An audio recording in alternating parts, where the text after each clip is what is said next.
Ngayon guys, kailangan hindi tayo tatanga-tanga dito kasi nga ang lugar na to walang stoplight. Tapos we keep running, walking.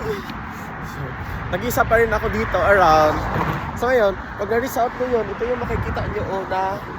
Yung lugar na to, napakaganda. So ngayon, kumuha tayo ng good timing kasi ang yung na yung ito ngayon, nandito sila kasi kailangan ng tayo ng tumakbo ng ganito.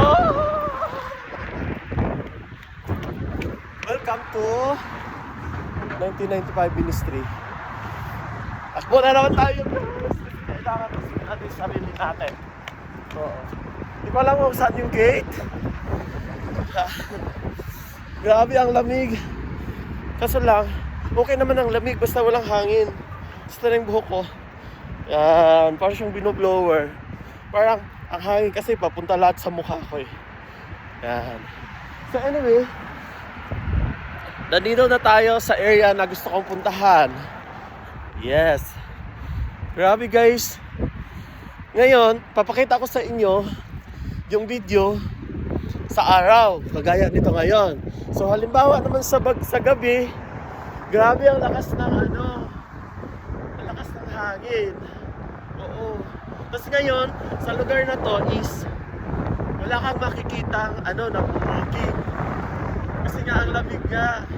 Sumubok lang ako. Ito yung Sinomi kung saan kami nanood ng sini about time. Tapos ngayon, sumubok ako na pupunta na may araw kasi nga karamihan dito pupunta ako gabi. Ngayon, because today is Friday, sumubok ako pumunta kasi pagising ko kagina sa umaga, wow, sabi ko may araw. Yung pala, kahit may araw, sobrang lamig. Dry cold weather. Oo.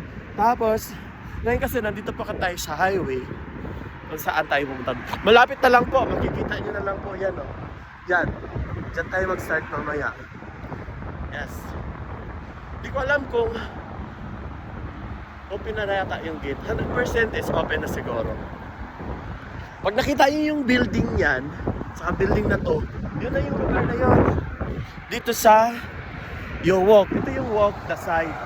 Pakita ko sa iyo lahat mamaya. It's a beautiful views and there is a meaning. Yan po.